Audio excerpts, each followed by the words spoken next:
नमस्कार दोस्तों, स्वागत है आपका।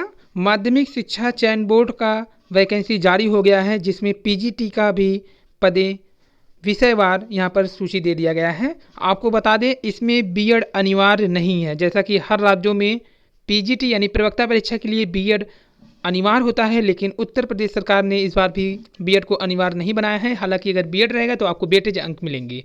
तो यहाँ पे सब्जेक्ट वाइज देख लेते हैं। पहले बालक वर्ग के तो सब्जेक्ट हिंदी में 213 पोस्ट है जनरल का, ओबीसी का 90 पोस्ट, एससी का 58, एसटी के 2 पोस्ट हैं। टोटल 363 पद हैं हिंदी सब्जेक्ट के।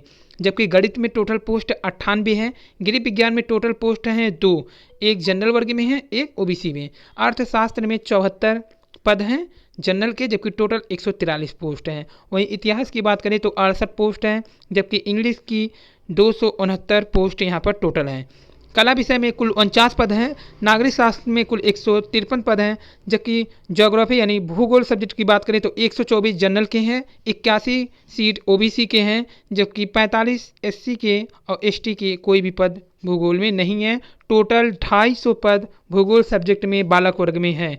वहीं मनोविज्ञान के 35 पद हैं। शिक्षा शास्त्र में टोटल 25 पोस्ट हैं। समाजशास्त्र में टोटल 67 पोस्ट हैं, जबकि संस्कृत में 232 पोस्ट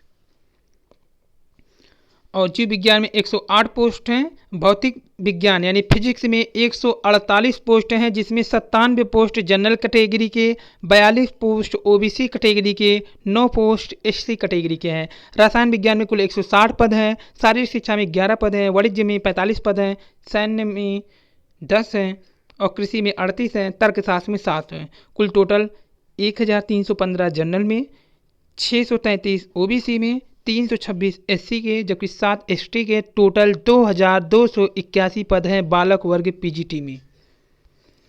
बात करते हैं बालिका वर्ग के तो हिंदी में यहाँ पे टोटल पोस्ट 47 ही हैं, जबकि बालक वर्ग में हिंदी के सर्वाधिक 363 पोस्ट हैं हिंदी के। तो हिंदी के जनरल में 24, ओबीसी के 12, एससी के 11, एसटी के कोई पद नहीं है। गणित के 1 पोस्ट हैं बालिका वर्ग में, जबकि गृह विज्ञान के बालिका वर्ग में जनरल के 6, ओबीसी के 4, एससी के 1, यानी कुल टोटल पोस्ट गृह विज्ञान के 11 ही हैं इस बार।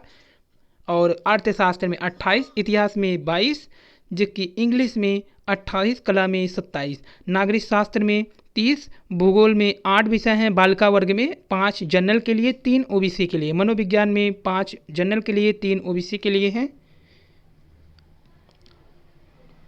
5 जनरल के लिए, 4 ओबीसी के लिए, एससी के लिए 3, कुल टोटल 12 पोस्ट हैं। शिक्षा शास्त्र के 5, समाजशास्त्र के 11, संस्कृत के 34, जीव विज्ञान के 34, जीव विज्ञान के 6, भौतिक विज्ञान के 10 पोस्ट, रसायन के 11 पोस्ट, उसके बाद शारीरिक शिक्षा के 2 पोस्ट, संगीत गायन के 9 पोस्ट, संगीत वादन के 12, कुल टोटल 314 पोस्ट हैं बालिका वर्ग में। तो उत्तर प्रदेश माध्यमिक शिक्षा सेवा चयन बोर्ड, जो कि पिछले अक्टूबर से ही विज्ञापन जारी कर रहा था, अंततः इंतजार की घड़ियां को समाप्त करते हुए एक नए समय पर यानी इसी अक्टूबर में, जो कि 1 साल बीतने के बाद जारी कर दिया है वैकेंसी। काफ़ी दबाव पड़ा बोर्ड पर, काफ़ी अभ्यर्थियों ने प्रदर्शन किया, कई लोगों ने दिन रात एक करके प्रयास किया, तब जाके के वैकेंसी आई। यहाँ पर ऑनलाइन आवेदन 29/10/2020, ऑनलाइन शुल्क 29/10/2020, ऑनलाइन आवेदन का पंजीकरण 27/11/2020, जबकि शुल्क जमा करने का अंतिम तिथि 27/11/2020 ही है।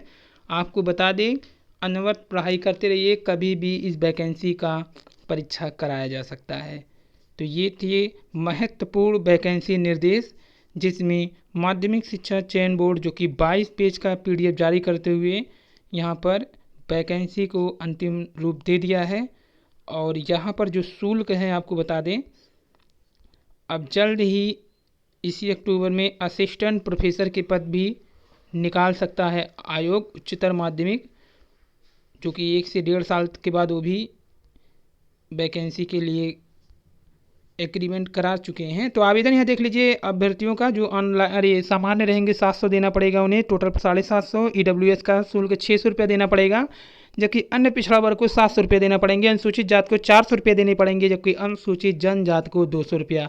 वहीं 1 से 5 तक उल्लिखित उनके मूल श्रेणी के अनुसार महिला को भी पे करना होगा, भूतपूर्व सैनिक को भी, स्वतंत्रता संग्राम सैनिक को भी। और यहाँ पर भी वेटेज का जो मैटर है जो वेटेज है, जैसे टीजीटी में 35 अंक तक अधिकतम दिया जा सकता है, वैसे यहाँ भी अधिकतम 35 अंक तक वेटेज दिया जाएगा। तदर्थ शिक्षक जो कि सुप्रीम कोर्ट के फैसले के बाद बाहर हो गए हैं 2002 से 2020 के बीच की। शैक्षिक अर्हता आपको बता ही दिया गया है। शैक्षिक योग्यता उपलब्ध सभी पदों के सापेक्ष न्यूनतम शैक्षिक अर्हता 2 में संलग्न कर दिया गया है। कुल साक्षात्कार के आधार पर अगर 10% अंक जो कि रीति से विभाजित किया जाएगा, अर्थात सामान्य ज्ञान के आधार पर 4% अंक, व्यक्तित्व परीक्षण पर 3% अंक, अभिव्यक्ति की योग्यता के आधार पर 3% अंक दिया जाएगा। तो यहाँ पर लिखित परीक्षा के आधार पे कुल 85% अंक, जबकि 10% आपके साक्षात्कार पे और 5% अंक आपके योग्यता, विशेष योग्यता, जैसे आपके पास डॉक्टरेट की डिग्री रखेंगे तो 2% अंक, और मान लीजिए शिक्षा परास्नातक एमएड की डिग्री रखेंगे तो 2% अंक, शिक्षा स्नातक बीएड की उपाधि पर 1% अंक। परंतु किसी ऐसे अभ्यर्थी को जिसने उपखंड 2 के आधार पर अंक प्राप्त कर लिया तो उपखंड 3 के अधीन कोई अंक प्रदान नहीं किया जाएगा। यहाँ पर अधिकतम 5% अंक ही दिए जाएंगे। राज्य की टीम के माध्यम से किसी राष्ट्रीय स्तर के खेल में भाग लेने वालों के लिए 1% अंक। तो प्रवक्ता के लिए कुल ऐसा रहेगा, लिखित परीक्षा तदर्थ शिक्षकों के लिए लिखित परीक्षा प्लस अधिभार कुल 425 अंक, साक्षात्कार के 50 अंक और विशेष योग्यता के आधार पर एमएड बीएड किसी राष्ट्रीय स्तर के खेलकूद प्रतियोगिता में माध्यम से भाग लेने पर अधिकतम 25 अंक जोड़कर दिए जाएंगे। लिखित परीक्षा में बता दें क्या होगा। लिखित परीक्षा के लिए जिसमें 425 अंकों का एक प्रश्न पत्र होगा। प्रश्न पत्र में कुल 125 प्रश्न होंगे। प्रत्येक प्रश्न 3.4 अंक का होगा। सभी प्रश्न अनिवार्य होंगे। तदर्थ प्रयोक्ताओं के लिए लिखित परीक्षा 390 अंकों की होगी और प्रत्येक प्रश्न के लिए 3.12 का अंक दिया जाएगा, यानी और समय अवधि 2 घंटे की होगी। प्रश्न वस्तुनिष्ठ यानी बहुविकल्पी होंगे। तदर्थ प्रवक्ता जो होंगे संजय सिंह बनाम अन्य उत्तर प्रदेश शासन के 16 अन्य सिविल अपील में पारित को दिनांक 26/8/2012 में अनुपालन में 20 में पालन में तदर्थ शिक्षकों को दिए जाने वाले अधिभार अंक की व्यवस्था की जाएगी। तदर्थ द्वारा उनके कार्य के आधार पर अधिकतम अधिभार अंक दिया जाए। 1 वर्ष की सेवा पर 1.75 1.75 अंक, अधिकतम कुल 35 अंक तदर्थ शिक्षक को दिए जाएंगे। तदर्थ प्रवक्ता द्वारा लिखित परीक्षा में पाए गए प्राप्तांक सेवा आधारित अधिभार को अंक जोड़े जाएंगे। इस प्रकार तदर्थ प्रवक्ता के लिए लिखित परीक्षा का कुल पूर्णांक 425 अंक यानी 390 अंक प्लस अधिभार 35 जोड़ा जाएगा। और अगर इतना जोड़ने के बाद कहीं तदर्थ शिक्षक एमएड बीएड या फिर पीएचडी होंगे तब तो इनका पूर्णांक से बाहर भी मार्क चला जाएगा। जैसा कि याद होगा 69,000 शिक्षक भर्ती परीक्षा में जहां पर शिक्षा मित्रों का अंक 104 कट ऑफ तक चला गया था, यानी उनके गुणांक 100 ही पार कर गए थे। चयन जो होगी मेरिट लिस्ट के आधार पर होगी और प्रवक्ता पद पर नियुक्ति के लिए ऐसा पुरुष अभ्यर्थी पात्र न होगा जिसने बहुत सी पत्नियां रखी हो, यानी एक से अधिक पत्नी रखी हो, सभी जीवित हो। कोई महिला अभ्यर्थी पात्र नहीं होगा जिसने ऐसे भी पुरुष से विवाह किया है जिसकी एक से अधिक पत्नी जीवित हो। परंतु राज्य सरकार किसी व्यक्ति को इस नियम के प्रवर्तन से छूट दे सकती है यदि उसका यह समाधान हो जाए कि ऐसा करने का विशेष कारण विद्यमान है। कोई भी अभ्यर्थी पात्र नहीं होगा जब मानसिक और शारीरिक दृष्टि उसका स्वास्थ्य अच्छा ना हो।